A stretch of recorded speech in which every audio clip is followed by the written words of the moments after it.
আল্লাহ রসুল আলী রাদিয়াল্লাহু তাআলা আনহুকে নিয়ে বসা ছিলেন।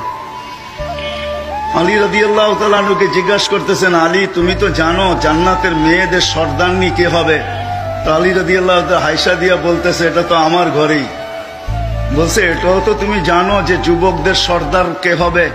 বলছে, ইয়া রাসূলুল্লাহ এটাও তো আমার ঘরে।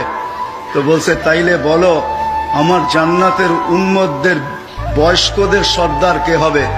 তো বলছে, ইয়া রাসূলুল্লাহ এটা তো জানি না। ওই সময় আবু বকর ওমর রাদিয়াল্লাহু তাআলা আনহু আসতেছিলেন সামনের থেকে। তো আল্লাহর রসুল ইঙ্গিত দিয়ে হাসতে হাসতে বলতেছিলেন, এই দুইজন হবে আমার জান্নাতের বয়স্কদের সর্দার।